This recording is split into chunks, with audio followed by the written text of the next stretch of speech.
ఇప్పుడు ఆడచిలుక ఆ గీత్ అండి, మగ చిలుక గీత్ అండి. Hi my dear viewers, respected teachers. ఈరోజు మన వీడియోలో 9th class new text book నుండి స్పర్శ్ కావ్యఖండ్లోని 8th లెసన్ గీత్ అగీత్ అనేటువంటి లెసన్ని తెలుగులో క్షుణ్ణంగా అర్థవంతంగా నేర్చుకుందాం. ఆలస్యం చేయకుండా వీడియోలోకి వెళ్దాం. గీత్ అగీత్ అనేటువంటి కవితను మనకు రాసిన వాళ్ళు రామ్ధారీ సింగ్ దినకర్ గారు. రామ్ధారీ సింగ్ దినకర్ గారి గురించి కవి పరిచయానికి సంబంధించిన వీడియో మనం డిస్క్రిప్షన్లో పెట్టడం జరుగుతుంది, దాన్ని కూడా తప్పకుండా చూడండి. గీత్ అగీత్, గీత్ అంటే ఏంటి, అగీత్ అంటే ఏంటి తెలియాలి. గీత్, మనం మన మనసులో ఉన్నటువంటి భావాల్ని ఇతరులతో పంచుకోవాలంటే శబ్దాలు అవసరం. శబ్ద్ అక్షరాలను కలిపితే శబ్దం అవుతుంది. ఆ శబ్దాల ద్వారా మన యొక్క భావాల్ని మనం వ్యక్తపరుస్తాం. ఆ భావాలు వ్యక్తపరిచినప్పుడు అవి పదాలు అవుతాయి, శబ్దాలు పదాలు అవుతాయి, పదాలే పాటలు అవుతాయి, ఆ పాటలే గీత్ అవుతాయి. సో మన భావాలకి ప్రత్యక్ష రూపం గీత్ అవుతాయి, పరోక్ష రూపం అగీత్. అంటే మన భావాల్ని వ్యక్తపరిస్తే, ఒక స్వరం ద్వారా వ్యక్తపరిస్తే అది గీత్ అవుతాయి. ఒక స్వరం వ్యక్తపరచలేకపోతే అవి అగీత్ అవుతాయి. పాడబడితే, మన భావాలు పాడబడితే గీత్, మన భావాలు పాడలేకపోతే అవి అగీత్. కొన్ని భావాల్ని మనలోనే ఉంచుకుంటాం, కొన్ని భావాల్ని మన మనసులోనే దాచిపెట్టుకుంటాం, వాటిని అగీత్ అంటాం. మన భావాల్ని వ్యక్తపరుస్తాం, పాట రూపంలో పాడుతాం, వాటిని గీత్ అంటాం. గీత్ और అగీత్ మే కౌన్ సుందర్ హై అనేటువంటి ప్రశ్నని మనందరి ముందు ఉంచుతున్నారు కవి రామ్ధారీ సింగ్ దినకర్ గారు. రండి, ఆలస్యం చేయకుండా ప్రతి పదాన్ని క్షుణ్ణంగా అర్థవంతమయ్యే విధంగా చెప్తాను, జాగ్రత్తగా వినండి. గీత్ అంటే మన మనసులో ఉన్న భావాలని పాట రూపంలో స్వరం ద్వారా వ్యక్తపరిస్తే, ఒక సౌండ్ చేస్తూ మనం పాడితే దాన్ని గీత్ అంటాం.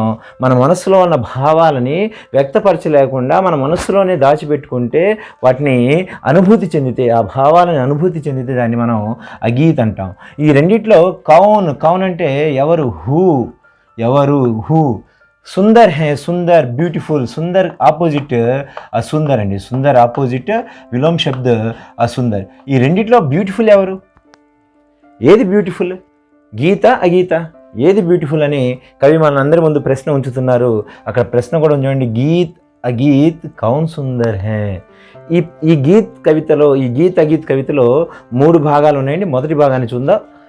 గాకర్ గీత్ విరహ్ కే తటిని. తటిని అనే పదం తెలియాలండి. తటిని అంటే మే దో తటం కే బీచ్ మే రహనే వాली నది. తటిని అంటే, తట్ అంటే కినారా అండి, కినారా, కినారా. అలాగే ఇక్కడ ఇంకో పదం కూడా ఉందండి, ఉపలా. ఉపలోమ్మే, ఉపలోమ్మే అంటే కినారోమ్మే. ఉపలా, ఉపలా అన్న కూడా కినారా అండి. జో నదీ హోతీ హై, మనం నదిని గమనించినట్లయితే ఎక్కడో ఒక పర్వతాల నుండి అలా జాలువారి అలా నదిగా ప్రవహించి ఎవరినో కలవడానికి అలా వెళ్తుందండి, అలా వెళ్తుంది. ఎవరిని కలుస్తుందంటే సముద్రాన్ని కలుస్తుంది. సముద్రాన్ని కలవడానికి వేగంగా వెళ్తూ ఉంటుంది.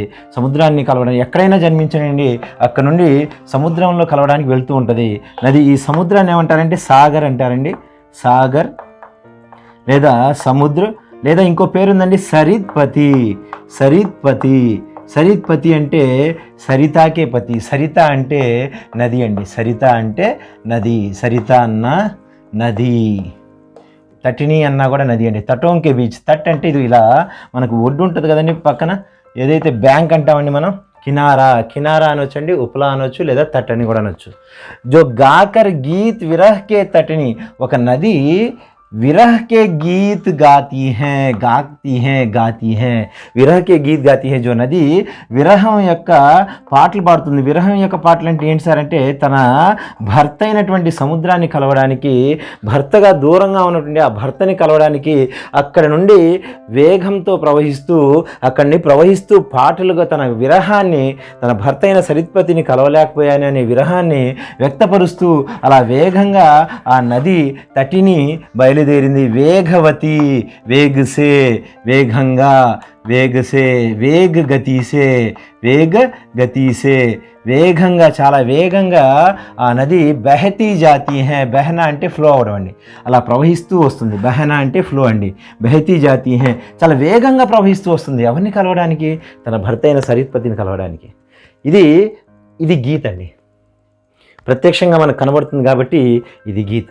తన విరహ బాధల్ని పాట రూపంలో పాడుకుంటూ వేగంగా ప్రవహిస్తూ ఆ సాగర్ని కలవడానికి ఆ విరహంతో బయలుదేరింది. వేగవతి బెహతీ జాతి హై, గీత్ గాతి హై. కౌన్సే గీత్ గాతి హై? ఏ పాటలు పాడుతుందండి? విరహకే గీత్ గాకర్ తటిని, విరహం యొక్క పాటలు పాడుతూ, విరహంతో కూడిన పాటలు పాడుతూ వేగవతి బెహతీ జాతి హై, వేగంగా అది ప్రవహిస్తూ ఉంది.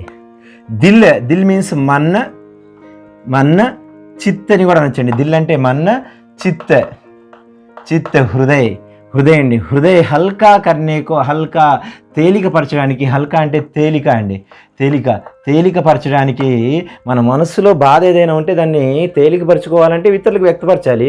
మరి నది కూడా తన బాధ, తన విరహ బాధని వ్యక్తపరచడానికి, తేలికపరచుకోవడానికి కర్ లేనేకో దిల్కో హల్కా కర్ లేనేకో, తన మనస్సుని, హృదయాన్ని తేలికపరచుకోవడానికి ఉపలోంసే ఇందాక అనుకున్నామండి. కినారా ఉపలోంసే, కినారోంసే ఆ ఒడ్డుతో, ఇటుపక్క ఉన్న ఒడ్డు, ఆ ఇటుపక్క ఉన్నటువంటి ఆ ఒడ్డు, ఆ బ్యాంక్తో కుచ్ కెహతీ జాతి హై, ఏదో అంటూ బయలుదేరింది. తన మనసులో ఉన్న విరహ బాధని ఈ చుట్టూ ఉన్నటువంటి ఆ పక్కన ఇరుప్రక్కల ఉన్నటువంటి ఆ ఒడ్డుతో తన విరహ బాధని వ్యక్తపరుస్తూ ఆ పాటని పాడుకుంటూ వెళ్తుంది.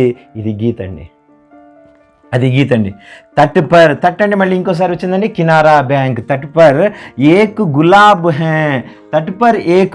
హై, ఇక్కడ ఒక గులాబీ కొమ్మ, ఒక చెట్టు ఉందండి, గులాబీ చెట్టు ఒకటి ఉంది. ఆ గులాబీ చెట్టు తట్ పర్ హై, కహా పర్ హై? తట్ పర్ ఏక్ గులాబ్ హై,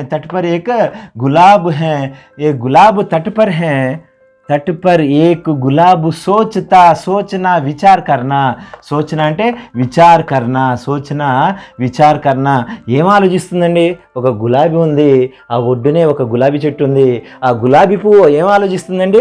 దేతే స్వర్ యధి ముజే విధాత క్రియేటర్ అండి, విధాత ఈశ్వర్, భగవాన్ కర్తార్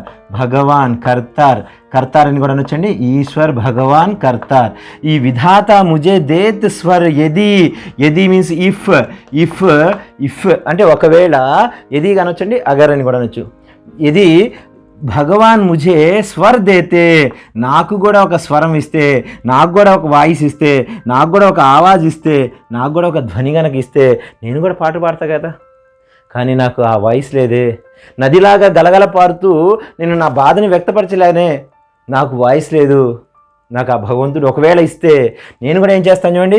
అప్పనే పతఝర్కే సపనోంకో సపన, కలలండి, నా కలల గురించి. అలాగే పతఝర్ అంటే ఆకులు రాలే కాలం అంటే ఒక చెట్టు ఎటువంటి ఆకులు లేకుండా రాలిపోయేటువంటి కాలం వస్తుందండి. చెట్ల ఆకులన్నీ రాలిపోతాయి, అప్పుడు బాధలో ఉంటుంది ఆ చెట్టు. ఆ బాధలో ఉన్నటువంటి ఆ చెట్టు యొక్క బాధల గురించి, అలాగే నా కలల గురించి. జగ్ అంటే దునియా అండి, జగ్ అంటే దునియా, సంసార్ భవ్ ఈ ప్రపంచానికి, ఈ జగత్తు మొత్తానికి నా బాధల్ని, ఈ జగత్తు మొత్తానికి నా బాధల గురించి, అలాగే నా కలల గురించి గీతు సునాత, నేను కూడా పాడి ఆ పాటల్ని వినిపిస్తా కదా. ఆ పాటల్ని నేను కూడా పాడి వినిపిస్తా కదా. కానీ నేను వినిపించలేను, ఎందుకంటే నాకు ఆ స్వరం లేదు. ఆ స్వరం ఉంటే నేను కూడా గీత అవుతాను. కానీ ఇప్పుడు గులాబీ ఏమైందండి? ఆ గీత అయిందండి. ప్రకృతిలో ఉన్నటువంటి సౌందర్యాన్ని గురించి కవి అద్భుతంగా ఈ పోయంలో, ఈ భాగంలో చెప్పడం జరిగింది. అలాగే గాగాకర్ బహరహి నిర్ఝరి, ఈ గాగాకర్ గీత్ గాగాకర్ బహతీ హై, బహరహి హై, నిర్ఝరి ఆల్సో వన్స్ అగైన్ నది అండి. ఝరనా అన్న రాలుట అండి, అలా వాటర్ ఫాల్ అండి, అలా వాటర్ ఫాల్ అయిపోయి నదిగా మారుతుంది. సో నిర్ఝరి నది, తటిని ఆర్ సరి కూడా అనొచ్చండి. సరి అన్న కూడా నదేనండి. సరి అన్న, సరిత అన్న నదే అవుతుంది. గాగాకర్ బహరహి నిర్ఝరి, అలా పాటలు పాడి ప్రవహిస్తూ ఉంది. తన విరహ వేదని పక్కన ఉన్నటువంటి ఆ ఒడ్డుతోటి, తట్టుతోటి చెప్పుకుంటూ బయలుదేరుతుంది. ఇదంతా గులాబీ చూస్తూ ఉందండి. ఇది ప్రత్యక్ష రూపం అండి, తన భావాల్ని వ్యక్తపరుస్తుంది. కానీ గులాబీ తన మనసులో ఉన్న భావాల్ని వ్యక్తపరచలేకపోతుంది. కారణం తనకు స్వరం లేదు. ఒకవేళ భగవంతుడు గనక తన స్వరం ఇస్తే, యది ముజే స్వర్ దేతే భగవాన్ విధాత, నాకు గనక స్వరం ఇస్తే నేను కూడా నా ఆకులు రాలే కాలంలో నాకున్నటువంటి బాధల్ని, అలాగే నా కలల గురించి జగ్గుకో గీత్ సునాత, ఈ జగత్తు మొత్తానికి పాటలు వినిపించేదాన్ని. కానీ పాటల్ మీన్స్ గులాబ్ అండి. పాటలు అంటే గులాబ్ అండి. గులాబీ, ఆ గులాబీ పువ్వు ఏదైతే ఉందో, ఆ గులాబ్ अब మూక్ బనా, మూక్ అంటే చుప్చాప్ అంటే మాటలు రాని విధంగా, చుప్చాప్ బన్కర్ తను మాట్లాడలేని ఆ భావాల్ని తన అంతర్లీనంగా తన భావాల్ని అనుభూతి చెందుతూ మూక్ ఖడా తట్ పర్ ఎక్కడ నుంచొని ఉందండి, ఆ ఒడ్డున, ఆ బ్యాంకున ఒడ్డున నుంచొని ఉంది. ఖడా హే మూక్ ఖడా తట్ పర్ పాటల్ అలా మౌనంగా చుప్చాప్ ఖడా హే. ఇప్పుడు చెప్పండి, అలా తన భావాల్ని ఆనందంగా ఫ్లో అవుతూ తన భావాల్ని విరహ బాధల్ని వ్యక్తపరుస్తూ బయలుదేరినటువంటి ఆ నది గీత్ అండి. ఆ భావాలను తనలోనే అంతర్లీనంగా అనుభూతి చెందుతూ అక్కడే నిలబడి చూస్తూ ఉన్నటువంటి ఆ గులాబీ ఏదైతే ఉందో అది అగీత్ అండి. గీత్ అగీత్ మే కౌన్ సుందర్ హే. ఈ రెండిట్లో ఏది అందమైంది అంటే మనం చెప్పలేమండి. రెండు కూడా అనుభూతి మన లోపల అనుభవించడం కూడా అందంగానే ఉంటుంది, అలాగే వ్యక్తపరచడం ఆ పాట రూపంలో పాడడం కూడా అందంగానే ఉంటుంది. ఈ పోయంలో పర్టికులర్గా ఈ భాగంలో కవి ప్రకృతిలో ఉన్నటువంటి సౌందర్యాన్ని గురించి ఎంతో అద్భుతంగా చెప్పడం జరిగింది. రెండో భాగాన్ని చూద్దామండి. రెండో భాగం యొక్క అర్థాన్ని తెలుగులో జాగ్రత్త చూద్దామండి. ఇక్కడ ఈ భాగంలో మొదటి భాగంలో కవి ప్రకృతిలో ఉన్నటువంటి అందాన్ని, సౌందర్యాన్ని అద్భుతంగా చెప్పాడు. ఇక్కడ జీవజంతువుల యొక్క అనురాగాన్ని, మమతని గురించి ఈ రెండవ భాగంలో కవి చెప్పడం జరిగింది. ప్రశ్న సేమ్ అండి. గీత్ అగీత్ కౌన్ సుందర్ హే. గీత్ అంటే మన మనసులో ఉన్నటువంటి భావాన్ని పాట రూపంలో పాడితే గీత్ అండి. దీనికి ఆపోజిట్ అగీత్ అవుతుంది. మన మనసులో ఉన్న భావాన్ని పాట రూపంలో పాడలేకపోతే అది అగీత్ అవుతుంది. చూద్దామండి. ఇక్కడ ఒక రెండు పక్షులను ఇవ్వడం జరిగింది. బయట అంటే బయటనా అండి. బయటన और उठना, బయటనా ఉఠనా ఆపోజిట్స్ అండి. బయటనా ఉఠనా. షుక్ మీన్స్ తోత అండి. తోత అంటే ప్యారెట్ అండి. ఉస్ ఘనీ డాల్ పర్, ఉస్ ఆ యొక్క ఘని అంటే దట్టమైన, ఘని అంటే ఆ దట్టమైనటువంటి, బాగా దట్టంగా ఉన్నటువంటి దట్టమైన డాల్ మీన్స్ బ్రాంచ్ అండి. డాల్ అంటే బ్రాంచ్, కొమ్మ. ఆ దట్టమైనటువంటి ఆ కొమ్మ పైన కూర్చొని ఉందంట, మీద పైన. పర్ అంటే మీద పైన. బయట షుక్ ఉస్ ఘనీ డాల్ పర్, ఒక దట్టమైనటువంటి కొమ్మ పైన కూర్చొని ఉంది ఒక ప్యారెట్. జో ఖోతే పర్ ఛాయా దేతీ హే. ఈ కొమ్మ ఏదైతే ఉందో ఆ కొమ్మ ఒక గూటికి ఛాయా దేతీ హే. ఆ కొమ్మ ఎలా ఉందంటే నీడనిస్తూ ఉంది. ఆ కొమ్మ నీడనిచ్చేటువంటి ఒక దట్టమైన కొమ్మ పైన కూర్చొని ఉంది. ఖోతా అంటే ఘోంస్లా అండి. ఘోంస్లా అంటే గూడండి. ఘోంస్లా అంటే గూడు. ఖోతా అంటే గూడండి. పక్షి గూటిని మనం ఇక్కడ ఖోతే అన్నాం. ఖోతే పర్, ఖోతా అంటే ఘోంసలా. ఈ ఘోంసలాకి నీడనిచ్చేటువంటి ఛాయా దేనేవాలి ఏక్ ఉస్ ఘనీ డాల్ పర్, ఆ నీడనిచ్చేటువంటి ఆ గూటికి నీడనిస్తున్నటువంటి ఒక దట్టమైనటువంటి కొమ్మ పైన మీద కూర్చొని ఉంది ఒక ప్యారెట్. పంఖ్ అంటే రెక్కండి. రెక్కల్ని ఆ పక్షి ఏం చేస్తుందంటే తన రెక్కల్ని ఫులా నీచే ఖోతేమే, ఈ పక్షికి ఎగ్జాక్ట్గా కింద వైపున ఆ గూటి పైన తన రెక్కలు ఏవైతే ఉన్నాయో, వింగ్స్ ఏదైతే ఉన్నాయో ఆ రెక్కలని ఓపెన్ చేసి ఖోతా అంటే ఆ గూటి పైన షుకీ బయటి హే. షుకీ అంటే ఈ ఆడతోత అండి. ఆడతోటని మనం ఏమన్నానంటే మాదా తోత అనాలండి. మాదా తోత. ఇది మన పైన ఉన్నది మగతోత అండి. అంటే దీన్ని ప్యారెట్, దీన్ని నరతోత అనొచ్చు. దీన్ని మాదా తోత, ఆడతోత అండి. ఆడ ప్యారెట్ అండి. ఆడ ప్యారెట్ ఏదైతే ఉందో, ఆడచిలుక ఏదైతే ఉందో, మగచిలుక ఆడచిలుక అండి. ఈ మగచిలుక పైన దట్టంగా ఆ గూటికి నీడనిచ్చేటువంటి కొమ్మ పైన కూర్చొని ఉంది. అలాగే ఒక ఆడచిలుక ఆ గూటిలో ఆ గ్రుడ్ల పైన తన రెక్కల్ని ఓపెన్ చేసి ఉంది. ఏం చేస్తుందో చూద్దామండి. షుఖీ బైట్ అండే హే సేతి. అండే అంటే ఎక్స్ అండి. అండే అంటే ఇది చూడండి, ఇక్కడ ఎక్స్ ఉన్నాయి. ఆ ఎక్స్ని సేతి అంటే పొదుగుతూ ఉండడం. సేకన అంటే వేడినివ్వడం అంటే పొదగడం అండి. అంటే ఆ వేడిగా ఉండడం కోసం వాటిని అలా గుడ్లని పొదుగుతూ ఉంది ఒక ఆడతోత.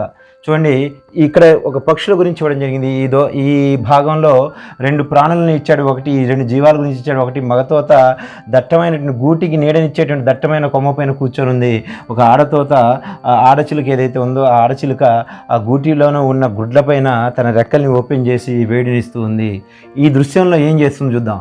గాతా శుక్ జబ్ కిరణ్ వసంతి, అయితే వసంత ఋతువు వచ్చింది, వాళ్ళ జీవితంలో వసంత ఋతువు వచ్చింది. అప్పుడు కిరణాలు ఆ చెట్ల కొమ్మలలో నుండి, ఆ సూర్యుని కిరణాలు ఆ చెట్ల కొమ్మల నుండి, ఆ కొమ్మల నుండి ఛనకర్ అంటే అందులో నుండి జాలువారి ఆ తోత పైన అంగ్ పర్ పర్నసే, పర్న్ అంటే పత్తా అండి, పత్తోంసే పర్న్ అంటే పత్తా అండి, పర్న్ అంటే పత్తా అని, ఆ పత్తోంసే ఛనకర్ ఆ ఆకులలో నుండి ఆ కిరణాలు వచ్చి అంగ చూతి హే, అంగ మీన్స్ పార్ట్ అండి, ఈ తోత యొక్క పార్ట్ని చూనా అంటే టచ్ చేయడం అండి, తాకినప్పుడు ఆ మగతోతకి మీద తాకినప్పుడు ఆ వసంత ఋతువులో ఆ కిరణాలు, మొదటి కిరణాలు వచ్చి వసంత కిరణాలు వచ్చి ఆ ఆకులలో నుండి జాలువారి వచ్చి ఆ మగతోతని తాకినప్పుడు ఆ మగతోత శుక్ జబ్ కిరణ్ వసంతి గాతా హే, కిరణ్ వసంతి గాతా హే, వసంత ఋతువులో వచ్చిన ఆ కిరణాలకు సంబంధించి సంతోషంతో పాడడం మొదలు పెడతాడు. అలా పాడతాడు. ఎవరు పాడతాడండి? గీత్ ఎవరండి ఇక్కడ? గీత్ తోత అండి. గీత్ ఎవరవుతారండి ఇక్కడ? తోత పాడడం మొదలు పెడతాడు.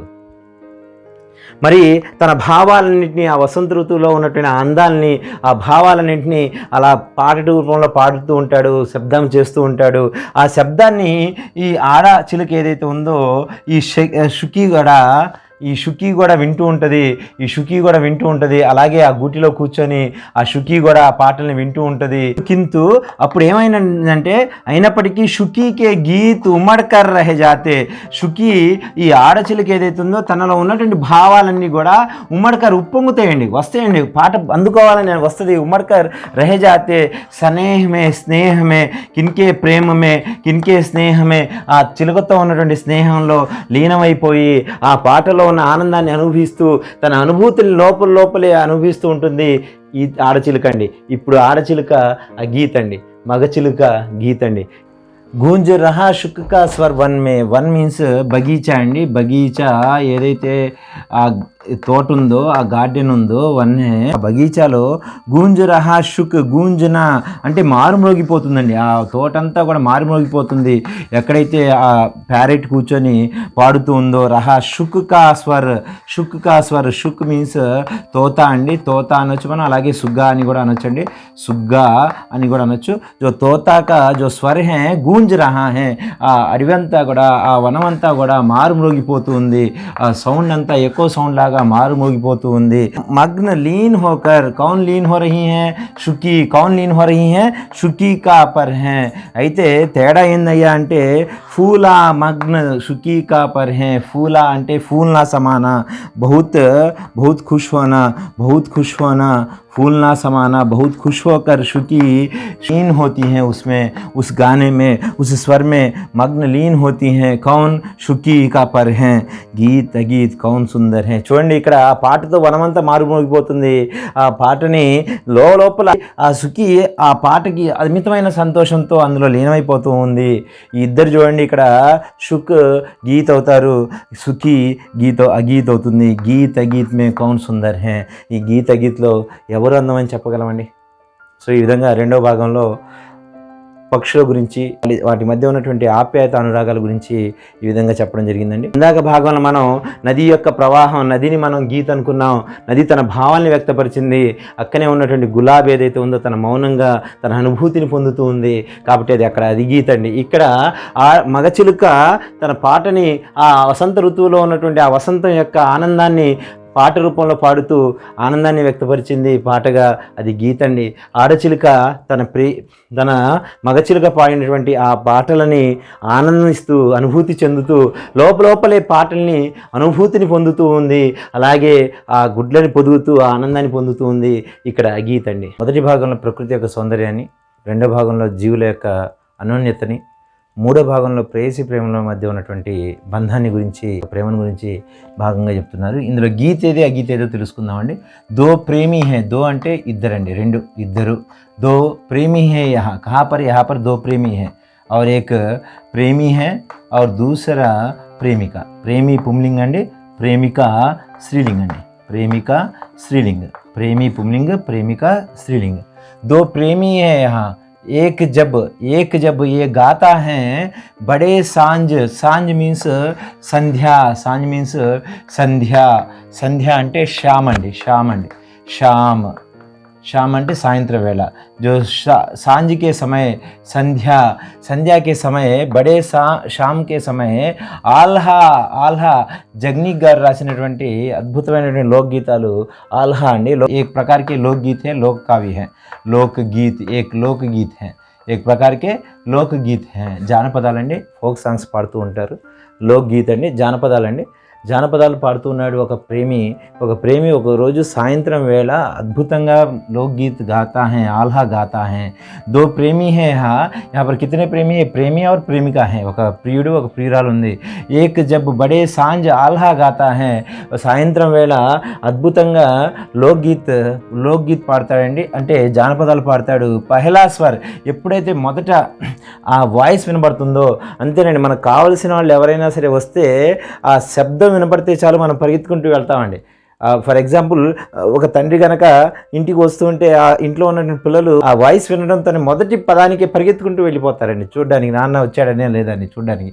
అలాగే ఇక్కడ ఆ ప్రియుడు ఎప్పుడైతే మొదటి స్వరం అంటే మొదటి వాయిస్ అలా వాయిస్ రేజ్ చేశాడో లేదో, ఉస్కి రాధా మీన్స్ ప్రేమిక అండి, తన ప్రియురాలని ఏం చేస్తుందంటే ఘర్సే ఆ ఇంటి నుండి పరిగెత్తుకుంటూ వచ్చేస్తుందండి. ఘర్సే యహ ఖీంచ్ లాతా హై, అతను తన వాయిస్ ద్వారా ఆ ప్రేమికని ఇక్కడి దాకా పరిగెత్తుకుంటూ లాక్కొస్తాడండి. ఖీంచులానంటే లాక్ రావడం అంటే అక్కడ చేరుకుంటుందండి. ఆ శబ్దం ఎక్కడి నుండి అయితే వస్తుందో అక్కడికి పరిగెత్తుకుంటూ వెళ్ళిపోతుంది. घर से यहाँ खींच लाता है. कौन लाता है? जो प्रेमी किसको? उसकी राधा को. एक दिन ఒక రోజు बड़े सांझ के समय दो प्रेमी यहाँ हैं. एक प्रेमी क्या करता है? प्रेमी अपनी प्रेमिका को अपने आवाज़ के द्वारा अपने गीत के द्वारा घर से खींच कर लाता है. సో ప్రేమి क्या होगा? గీత్ होगा. ప్రేమి ఏమవుతాడండి? తన భావాన్ని వ్యక్తపరుస్తున్నాడు కాబట్టి గీత్ అండి. ఇప్పుడు ప్రేమిక ఏం చేస్తుందో చూద్దాం. చోరీ దొంగచాటుగా ఏ ఖడి నీమ్కి ఛాయామే, ఒక నీమ్ పేడ్, నీమ్ అంటే వేప చెట్టు అండి, ఆ నీమ్ యొక్క పేడ్ అండి. పేడ్ అంటే వృక్ష, తరు, పాద, బిటప్ అండి. పేడ్ యొక్క ఛాయామే, ఛాయ అంటే షేడ్ అండి. ఆ షేడ్లో ఆ నీడలో నుంచొని ఉంటుందండి. ఆ నీడలో నుంచొని చోరీ దొంగచాటుగా తన ప్రియుడు పాడుతున్నటువంటి సుంతి హే ఆ పాటని వింటూ ఉంటుంది. ఎక్కడ? చోరీ ఖడి నీమ్కి ఛాయామే, దొంగచాటుగా ఆ చోరీ ఖడి హే నిలబడి ఉంది. ఎక్కడ నిలబడి ఉంది? వేప చెట్టు యొక్క నీడలో. చిప్కర్ సుంతి హే వింటూ ఉంది. అప్పుడు తన మనసులో ఏ భావన వస్తుంది, ఏ ఫీలింగ్స్ వస్తున్నాయంటే, హుయి నా క్యోమే, ఎందుకు కాలేకపోయా నేను. కడి అంటే లింక్ అండి. ఆ పాట గీత్కి ఆ పాట యొక్క లింక్ నేను ఎందుకు, గీత్ కా ఛంద్ క్యోం నహీ బని జో గీత్ కో జోడతా హై, ఏదైతే పాటకి జాయిన్ అయిపోయి పాటను అందుకోవాలి కదా, కోరస్ అందుకోవాలి కదా, ఆ కోరస్ని ఎందుకు అందుకోలేకపోయా నేను. క్యోం నా కడి గీత్కి బిదనా యో మన్మే గుంతి హే, ఆ భాగ్యం నాకు, బిదన అంటే భాగ్యం అండి, ఆ భాగ్యం నాకు ఎందుకు లేదు, ఈ అదృష్టం నాకు ఎందుకు లేదు అని మన్ అంటే చిత్ అండి, హృదయ, మన్ అంటే చిత్, హృదయ, తన మనసులో గుంతి హే విచార్ కర్తీ హే, గుంతి హే అంటే విచార్ కర్తీ హే, నేనెందుకు ఆ పాటలో భాగం కాలేకపోయాను, నేనెందుకు కోరస్ ఇవ్వలేకపోయాను అని తన మనసులోనే ఆ పాటని అనుకూలంగా తన్మయత్వంతో అనుభూతి చెందుతుంటుంది, కానీ భావం వ్యక్తపరచలేదండి. సో ఈ ప్రేమిక ఏమవుతుందంటే అగీత్ అవుతుందండి. ప్రేమిక ఏమవుతుందండి? అగీత్ అవుతుంది. వహ గాత, అతను పాడుతూ ఉన్నాడండి. పర్ కిసి వేగ్ తేజ్ గతి సే వేగ్ సే గాతా రహతా హై, విచార్ ఫూల్ రహా, తను కూడా పాడాలని తన ఆలోచనలు అయితే వస్తున్నాయి, ఉప్పొంగుతున్నాయి. ఇస్కా అంతర్ యహీ హై, అంతర్ భేద్ యహీ హై, మనసులో భావాలు అయితే ఉప్పొంగుతున్నాయి కానీ పాటలుగా రావట్లేదు. అతను మాత్రం వేగంగా పాడుతూనే ఉన్నాడు. వేగంగా ఆలోచనలు అయితే తన మనసులో కూడా వస్తున్నాయి కానీ లేకపోతుంది, అనుభూతిని పొందుతుంది కాబట్టి ఆ గీత్ అండి. పాట రూపంలో పాడితే అది గీత్ అండి. జో ప్రేమి గీత్ హై, ప్రేమిక అగీత్ హై, అంతర్య హై, గీత్ అగీత్ కౌన్ సుందర్ హై. గీత్ సుందర్ హై, ఆ గీత్ అందంగా ఉందా, ఆ గీత చెప్పలేమండి. మొదటి భాగంలో ప్రకృతి యొక్క సౌందర్యాన్ని, ఏ విధంగా నది ద్వారా గులాబ్ ద్వారా చెప్పడం జరిగింది. నది గీత అయితే గులాబ్ అగీత అయింది. రెండవ భాగంలో జీవాల గురించి చెప్పడం జరిగింది. జీవాలు అంటే ఒక పక్షిని తీసుకొని తోతాన్ని తీసుకొని మగతోత ఏదైతే తోత గీత అయ్యాడు, ఆడచిలక ఏదైతే ఉందో అగీత అయింది. అలాగే మొదటి భాగంలో ప్రకృతి, రెండవ భాగంలో पक्षुల గురించి पक्षी के बारे में और మూడో భాగంలో ఇక్కడ प्रेमी के बारे में जो प्रेमी और प्रेमिका के बारे में प्रेमी और प्रेमिका के बारे में बताए हैं कवि. చూడండి వీళ్ళ ముగ్గురి మధ్య ఉన్నటువంటి ఏది అందమైంది. ఫర్ ఎగ్జాంపుల్ మొదటి భాగంలో నది గీత అయితే గులాబ్ అగీత్ అండి. ఆ రెండిట్లో ఏది అందమైందంటే ఆ భావన మనం చెప్పలేము. అందుకే ఈ సమస్యను మన ముందే ఉంచుతున్నారు. రెండవ భాగంలో ఏ విధంగా అయితే మగ చిలుక ఏదైతే ఉందో తోత గీత అయితే ఆడచిలుక ఏదైతే ఉందో ఆ గీత అయింది. మూడో భాగంలో ప్రేమి గీత అయితే ప్రేమిక గీత అయింది. ఈ విధంగా కవి మనసులో ఉన్నటువంటి భావనకు కూడా అందం ఉంటుంది అనే విషయాన్ని అయితే ఖచ్చితంగా చెప్పడం జరిగింది. మనసులో ఉన్న భావనే మొదటిది.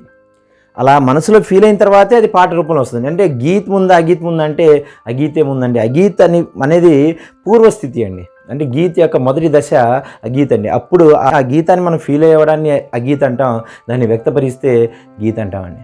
ఈ పాఠం మీకు పూర్తిగా అర్థమైంది అనుకుంటున్నాను. ఏదైనా మీకు డౌట్ అనిపిస్తే కామెంట్ బాక్స్లో రాయండి. ఇలాంటి మరిన్ని వీడియోస్ కోసం నా YouTube channel Rahman Hindi teacher channel like చేయండి, షేర్ చేయండి, సబ్స్క్రైబ్ చేయండి. ధన్యవాదాలు.